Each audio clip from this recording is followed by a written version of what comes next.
No dia 23 de maio de 1989, uma moto vermelha estaciona na entrada de uma empresa telefônica. O motoqueiro desce da moto e adentra o prédio. Ali, um verdadeiro ocorre. O homem da motocicleta todos os funcionários e clientes ali presentes. Momentos depois, ele corre em direção ao computador principal da companhia, o CEO da empresa telefônica, e presumidamente começa a coletar informações confidenciais da companhia. Alguns minutos se passam e um carro do modelo Acado GT cinza também estaciona na frente do prédio. Um homem mascarado, vestindo uma jaqueta amarela e uma máscara de galo, desce do carro e adentra a sede. Ele passa pela deixada pelo motoqueiro e eventualmente alcança a sala do computador principal. Os dois homens se encaram, conversam brevemente e então... nada. As gravações das câmeras de segurança terminam aqui. Não demora muito para a polícia chegar no local. Uma investigação é aberta e o da Phone Room alcança a primeira página dos jornais e noticiários. Porém, tanto a atenção do público como a atenção da mídia e da polícia rapidamente muda quando em poucos dias, novos cometidos por supostos vigilantes mascarados contra membros da máfia russa ocorrem. Os jornais, os noticiários e o público rapidamente começam a falar sobre os mascarados. E o curioso caso da Phone Room é rapidamente esquecido. Mas tem algo que me incomoda nessa situação toda. E não é o fato que as pessoas se esqueceram do caso, mas sim o fato de que, quando a polícia entrou no prédio, eles apenas encontraram os cadáveres dos funcionários e dos clientes, mas nenhum vestígio dos dois homens. É evidente que antes das gravações cortarem, os dois estavam prestes a se gladiar, e a polícia não encontrou o cadáver de nenhum dos dois homens. O que aconteceu ali dentro? Bom, é algo que até hoje é um mistério, e pelo visto, nunca saberemos. Até agora, pois eu, Ghost Amarelo, desvendei esse mistério que assola a comunidade de Hotline Miami por 14 anos? Cara, Hotline Miami 1 foi lançado em 2012. Pessoal, o tempo passa rápido. Aproveite os bons momentos enquanto há tempo. Mas enfim, eu venho aqui humildemente com a resposta definitiva desse mistério nostálgico. Estão preparados? Então venham comigo e... Peraí. Esse cenário aqui até que é legal e tudo mais, porém Hotline Miami é um dos meus jogos favoritos de todos os tempos e eu acho que ele merece uma homenagem. Então, deixa eu dar uma reformulada aqui e eu já volto.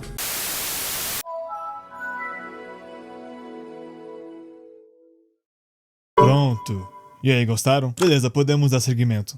Pera aí, ô Ghost do passado, eu preciso dar um recado rápido aqui. Seguinte, pessoal, o meu último vídeo deu super certo. Pegou bastante visualização e as pessoas comentaram bastante. Muito obrigado. Mas, infelizmente, de novo, de acordo com o próprio YouTube, muita gente assistiu o vídeo e não se inscreveu. Mas calma, eu não vou ficar aqui choramingando por causa disso, não, muito pelo contrário. Eu vim aqui agradecer exclusivamente você que assistiu aquele vídeo e se inscreveu no canal. Muito obrigado se você foi uma daquelas pessoas. É você que me dá vontade de continuar com o canal. De verdade, valeu. E se você não é inscrito, se inscreva aí. Beleza, vamos voltar pro vídeo. Tá, eu vou admitir. A teoria 1 não é bem uma teoria.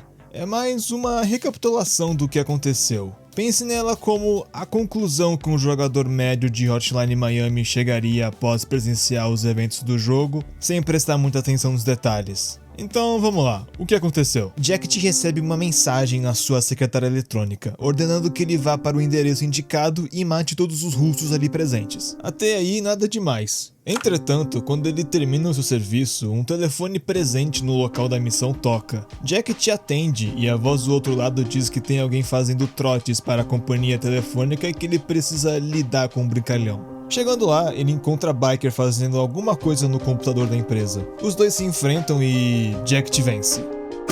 E vamos lá, Isso não deveria ser nenhum mistério. Jacket é claramente mais forte que Biker. Primeiramente, Jacket faz mais missões e mata mais gente na sua campanha do que da de Biker. Segundamente, Jacket não é só um ex-militar comum. Ele fazia parte de um grupo de elite conhecido como Lobos Fantasmas ou Ghost Wolves. Se você jogou Hotline Miami 2, você sabe que as missões onde você luta no Havaí são um verdadeiro inferno. Provavelmente as missões mais difíceis do jogo todo. E Jacket, junto com a sua equipe, conseguiu sobreviver a tudo isso. E nos quadrinhos oficiais de Hotline Miami é dito que os Lobos Fantasmas mataram 350 soldados soviéticos não no total, mas em apenas uma única missão matinal. Ou seja, se você já se perguntou por que Jacket conseguiu sobreviver a todos os eventos do primeiro jogo, enquanto a maioria dos protagonistas do Hotline Miami 2 morrem na metade do caminho, é por isso. Jacket não é um ex-militar comum, ele é um membro de elite do exército americano. E Biker? Bom, ele tem um cutelo. Olha, por mais legal que Biker seja, ele não tem a menor chance contra Jacket. Não tem evidência nenhuma que Biker tenha algum tipo de treinamento militar. Pelo contrário, o que mais tem é evidência de que ele não é um ex-militar. Quando ele confronta os dois faxineiros, ele mesmo diz que não tem interesse nessa porcaria de política. E no Hotline Miami 2, na cena secreta do Bar dos Heróis Quebrados, ele descreve a 50 Blessings como uma besteira patriótica. Ou seja, ele não parece ser do perfil que morreria pelo seu país. Então é isso, Jacket venceu. Mas é aí que vem o maior problema com essa teoria. Richter. Por qual motivo a 50 Blessings enviou Richter para matar Jacket e a sua namorada, sendo que Jacket fez tudo o que a corporação pediu? Ele cumpriu todas as missões, ele derrotou Biker e nunca foi pego para ser interrogado. Você pode argumentar, mas Jacket estava fazendo a sua própria investigação. Sim, mas não teria como eles saberem, afinal tudo estava dentro do apartamento de Jacket. Sem contar que Jacket tira a conclusão errada, como vimos na cena do tribunal do Hotline Miami 2 e no final do Hotline Miami 1. Então, o que Jacket fez para receber esse tratamento? Até aquele momento do jogo, ele fez tudo o que mandaram. A gente sabe que a 50 Blessings é uma organização muito intolerante com os erros dos seus agentes, mas eu não acho que eles matariam um agente só porque sim. E, se você acredita que foi Jacket que venceu a luta, então você teria que dar uma boa explicação pelo qual Jacket foi punido. E antes que alguém fale, foi um empate, até porque no Hotline Miami 2 é possível ver que Biker tem uma cicatriz enorme na bochecha. Bom, acontece que essa cena no bar não é canônica, ou pelo menos é discutível a canonidade dessa cena. Afinal, aparecem personagens que já morreram até aquele ponto da história. E sem contar que tá faltando personagem nesse bar, como por exemplo o Richter. Cara, o mendigo do Hotline Miami 1 aparece aqui e o Richter não. Acontece que essa cena não é canônica, mas ela aconteceu de verdade, pois a cena do Bar dos Heróis Quebrados é uma realidade alternativa. E calma, realidade alternativa não quer dizer que existe um multiverso do estilo Marvel e DC, só que versão Hotline Miami. Pensa assim, imagina que a saga Hotline Miami é uma linha. Beleza, essa linha é toda a história do Hotline Miami 1 e 2 como conhecemos. Acontece que certas informações dessa história seriam completamente desconhecidas para a gente se essa linha fosse reta a todo momento. E é aí que as realidades alternativas entram. Elas dobram essa linha reta um pouquinho para que nós, a audiência, tenhamos acesso a informações e cenas que nunca teriam acontecido no canon normal. Quer um exemplo? Toda aquela sequência do Jake pegando o disquete que faz o Evan descobrir a localização do bunker não acontece de verdade. Afinal, o Jake morreu naquele quartinho após ser interrogado por Petrovic, o que é confirmado pela campanha do Jacket com o cadáver de Jake no chão. Ou seja, esse segmento do Ivan que nos revela informações valiosas nunca iria acontecer se não fosse por essa realidade alternativa. Tá, e onde que eu tô querendo chegar com tudo isso? Bom, acontece que eu tinha uma teoria que afirmava que a campanha do Biker é uma dessas realidades alternativas, que na verdade ele foi morto por Jacket e a campanha dele serve só para revelar informações importantes da história, como por exemplo quem são os dois faxineiros, que são coisas que a campanha do Jacket nunca poderiam nos proporcionar. Então nessa minha teoria, a campanha do Biker se torna não canônica a partir do momento que ele vence de Jacket, e um dobramento da linha do tempo canônica se abre para que nós possamos ver informações privilegiadas. A resposta final seria que Jacket venceu a luta luta e Biker morreu. Só tem dois problemas com essa teoria. Primeiramente, Jacket ganha a luta contra Biker e mata ele, correto? Então, de novo, por que a 50 Blessings enviaria o Richter se Jacket não empatou e nem perdeu a luta contra Biker? E segundamente, a cena do bar dos heróis quebrados no segundo jogo não é a única aparição de Biker. Nessa cena, a canonidade é questionável, mas não nessa. O tribunal de Jacket. Biker é visto do lado de fora do tribunal. E a gente tem 100% de certeza que essa cena não é um sonho, alucinação ou realidade alternativa. Ela aconteceu de verdade. Olha, a minha intenção original era tentar criar uma conexão entre Biker e Ivan, já que os dois supostamente teriam cenas não canônicas que se passam em realidades alternativas. E o bar dos heróis quebrados seria o jeito que os devs encontraram de, tipo, mostrar pro público que esses dois têm algo em comum e por isso que o bar seria cheio de inconsistências com personagens que não deveriam estar ali. Pro público se ligar que aquilo ali pode não ser canônico, assim como a campanha do Biker e a cena extra do Ivan também não são. Mas como eu acabei de falar, a campanha do Biker é canônica e ele existe no Hotline Miami 2. Então, resumo da ópera, voltamos pra estaca zero. Então eu comecei a pensar mais. Assisti alguns vídeos de teoria, vi algumas postagens em fóruns e redes sociais e até rejoguei um pouquinho dos dois jogos e eu descobri a verdade. Finalmente, eu tenho a resposta definitiva para o mistério que assombra a comunidade de Hotline Miami por tempo demais. Quem ganhou a luta?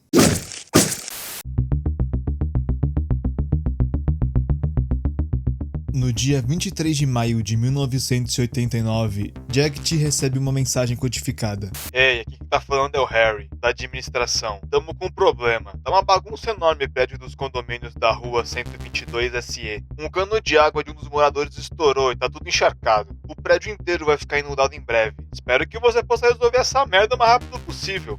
Não poupa no esfregão. Ao chegar no local, vários mafiosos russos estão patrulhando os andares. Jacket inicia sua matança e em pouco tempo ele limpa o último andar. Entretanto, quando o mascarado se prepara para ir embora, o telefone do quarto de casal toca, e ao atender, houve uma pequena mudança de planos. Temos um brincalhão passando trotes na companhia telefônica. Por que você não vai até lá e tenta colocar algum juízo nele?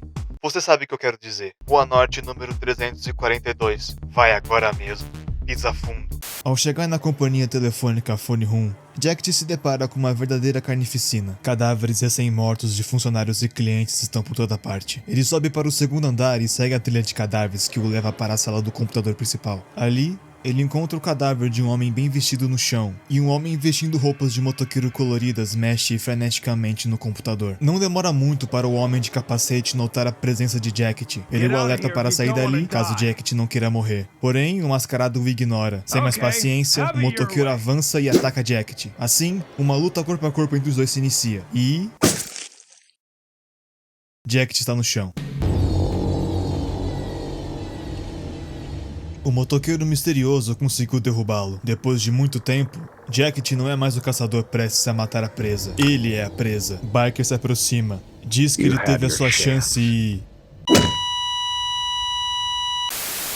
Um golpe poderoso. Um chute na cabeça faz Jacket bater com tudo no concreto. Uma enorme poça de sangue se forma ao redor de sua cabeça, mas ele não está morto. Jacket abre os olhos, sua cabeça latejando como um inferno. É insuportável tentar se levantar. O motoqueiro misterioso não está mais à vista. Ele fugiu, e Jacket também deveria seguir o seu exemplo.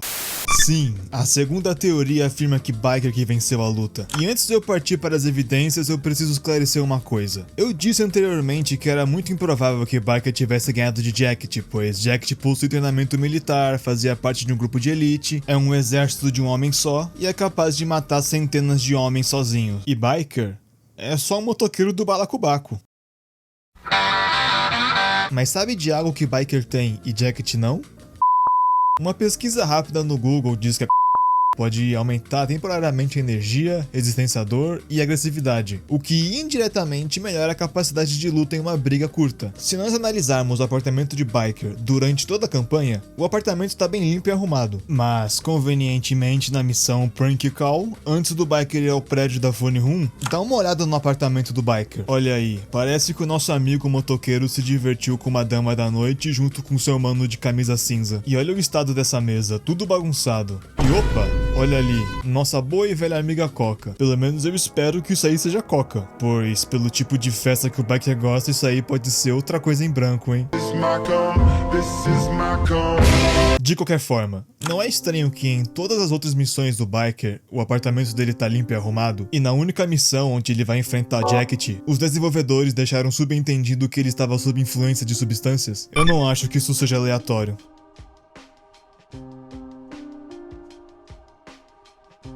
E é dessa forma que Biker conseguiu sobreviver ao encontro. Sem contar que, essa não é a única vez que um personagem sob efeito de drogas consegue derrotar personagens mais fortes que ele. O filho do Hotline Miami 2 consegue matar todos, quase, os membros dos fãs. E lembrando, os fãs são ex-militares treinados que até aquele ponto da história já conseguiram matar várias pessoas mesmo estando em desvantagem numérica. E o filho é só um russo do balacobaco. Agora, para responder uma pergunta que naturalmente surge, já que nessa teoria eu afirmo que Biker ganhou a luta, é: por que ele deixou os dois faxineiros vivos no final, já que eles aparecem de forma canônica no Hotline Miami 2? Acontece que, diferente de Jacket, onde ele pisou forte na cabeça dele e viu uma poça de sangue se formando ao redor, Biker provavelmente pensou assim: beleza, esse cara tá morto, eu desperdicei tempo demais lutando contra esse maluco, a polícia, ou a máfia russa, ou as pessoas que me enviam mensagens enigmáticas podem chegar a qualquer momento. Sem contar que eu já consegui o que eu queria no computador, então hora de meter o pé. Com os faxineiros a história é diferente. Ele descobriu todos os seus planos e eles mesmos contaram mais detalhes pra ele. O próprio Biker contempla o quão complexo e impressionante é o plano. Resumo da ópera: Biker percebeu que ele estava mexendo com pessoas muito poderosas e caso ele matasse aqueles dois, que provavelmente são figuras importantes para a organização, é bem provável que o próximo encontro que ele tiver com o agente da 50 Blessings não será igual ao anterior.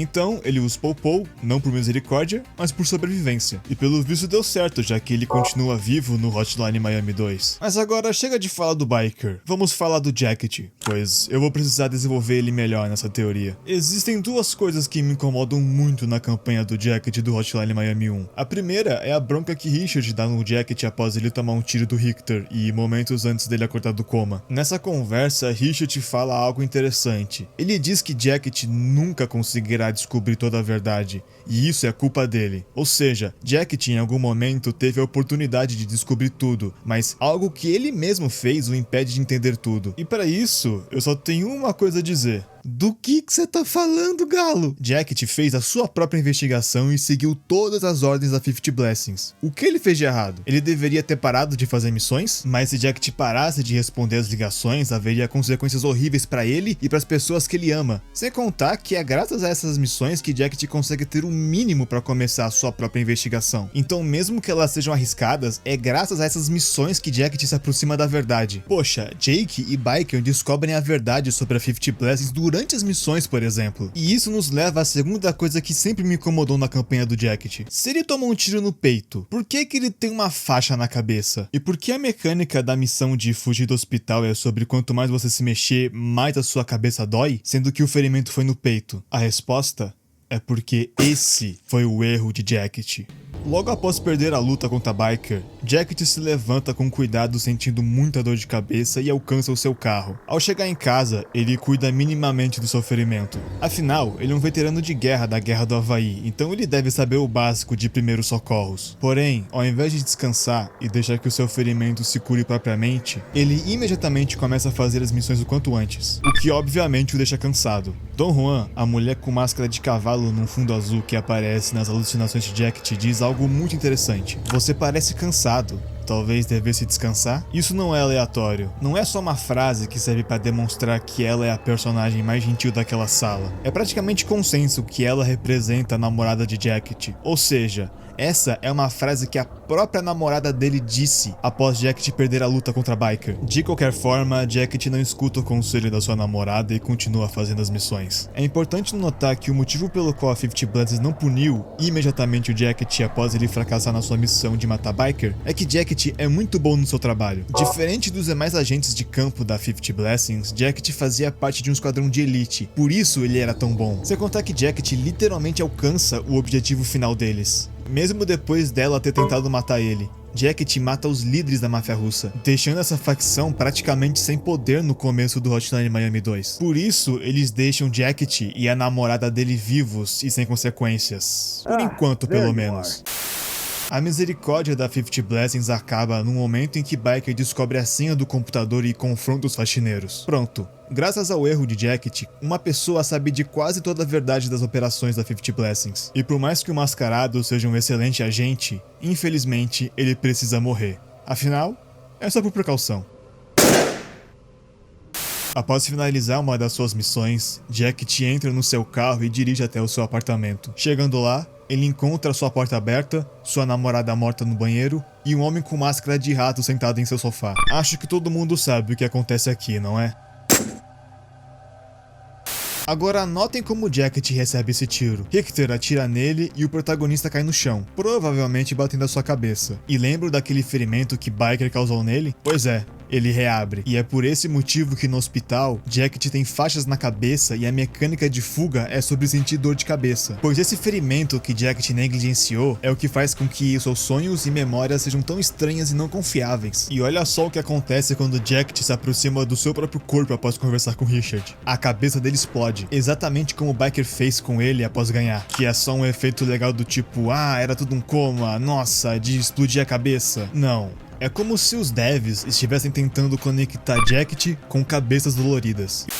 E um detalhe que não tem muito a ver com a teoria e pode ser completamente ignorado, mas eu acho muito legal, que inclusive eu não tenho nenhuma evidência além de mim assumindo que essa teoria está correta, é o seguinte: na campanha do Jacket, quando ele mata Biker, antes dele dar o golpe final, o Biker diz algumas palavras interessantes. Algo do tipo, não, isso não pode estar acontecendo, eu estou tão perto, não pode acabar assim, sabe, esse tipo de coisa. Essa frase, obviamente no contexto dessa teoria, não foi dita por Biker, mas sim por Jacket. E não em voz alta, mas na cabeça do Jacket enquanto ele tá prestes a ser executado por Biker. Então, tipo, no coma, Jacket tem uma fantasia de poder, onde ele ganha a luta e ele literalmente explode a cabeça do Biker com um taco de golfe, como uma espécie de vingancinha, sabe? Então, no coma, ele colocou as últimas palavras que ele pensou naquele momento na boca do Biker, como se ele quisesse que o Biker sentisse o medo que ele sentiu ao pensar que ele seria morto. Até porque até aquele momento, Jacket tinha sua própria investigação e uma mulher que ele amava muito. No começo do jogo, a gente aprende que antes do Jacket começar a sua matança, ele terminou um relacionamento muito longo com uma outra mulher que a gente não sabe nada. Então ele tava bem carente de amor nessa época.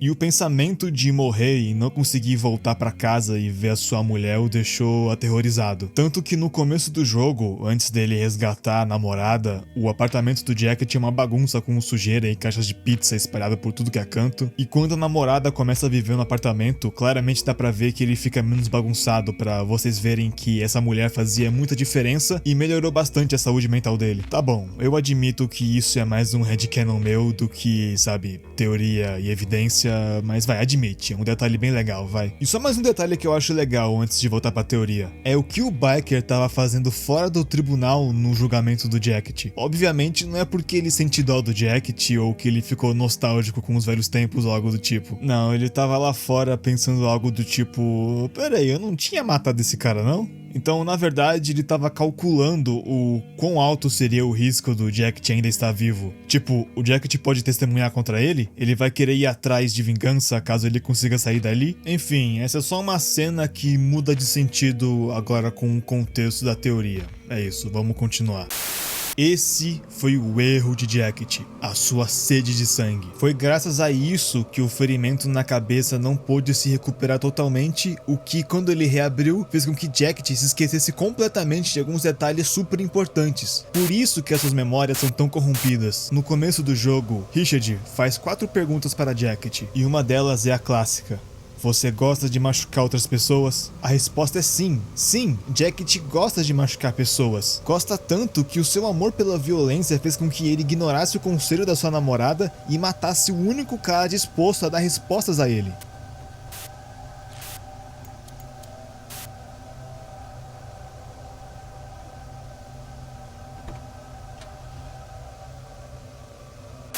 Esse foi o erro de Jacket, o fato dele gostar de machucar as outras pessoas. É isso que Richard quis dizer quando ele falou para Jacket que, graças a uma atitude dele, ele nunca iria conseguir ver o quebra-cabeça completo. Essa atitude sendo a sede insaciável de sangue que tem dentro de Jacket. Ou seja, a minha teoria encaixa como uma luva nos temas do jogo sobre antiviolência e ciclo de ódio e coisas do tipo. Por isso que eu acho que ela tem muitas chances de estar correta.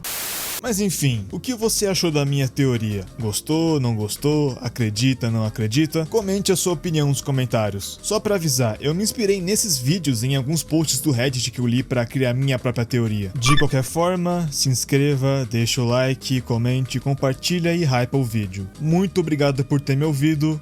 Tchau.